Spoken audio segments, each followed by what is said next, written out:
prochain numéro, maintenant, on vous demande d'aller sélectionner l'outil ligne. Fait que donc, si je clique sur l'outil ligne, c'est celui-là.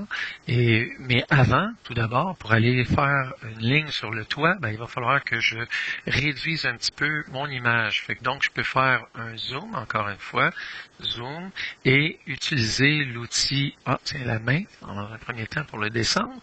Puis je vais utiliser l'orbite pour pouvoir l'incliner un peu plus et mieux voir le toit. Fait qu'à partir de là, maintenant, je peux aller sélectionner mon outil ligne.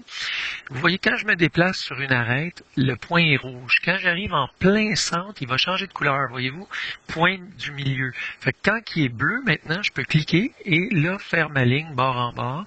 Ça va m'amener à l'autre côté. Je clique à nouveau et la ligne est faite.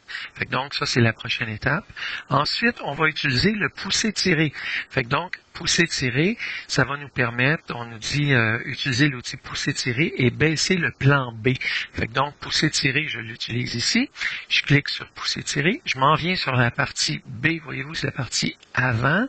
Et je la baisse. Je la baisse de combien, là, pour le moment? Je ne sais pas encore. Je pense que, voyez-vous, c'est 5, ça nous indique à peu près 5 mètres. Fait que 5 pieds. Fait que 5 pieds, je crois que c'est ça. Mais bref, je vais y aller à peu près au pif, là, ça nous donne 3 mètres. Fait que donc, on y va avec une hauteur de 3 mètres pour la première partie.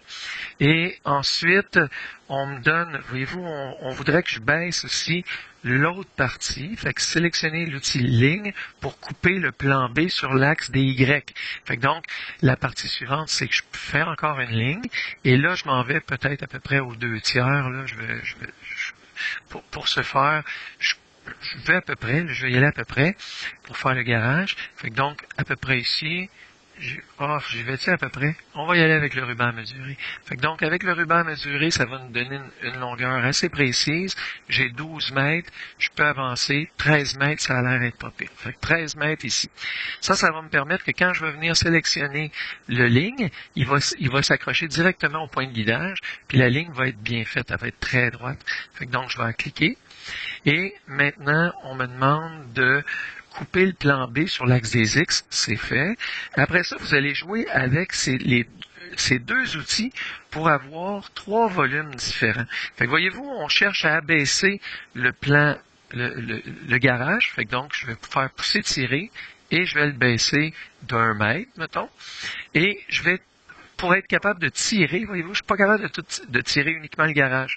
Pour ce faire, il faut que je fasse l'outil de sélection, encore une fois. Je vais sur le coin et je descends une ligne droite. Cette ligne droite-là va me permettre de tirer le garage, une dimension, mettons, de... Est-ce que 2 mètres, ça irait? 2 mètres. Fait que 1 mètre, 2 mètres.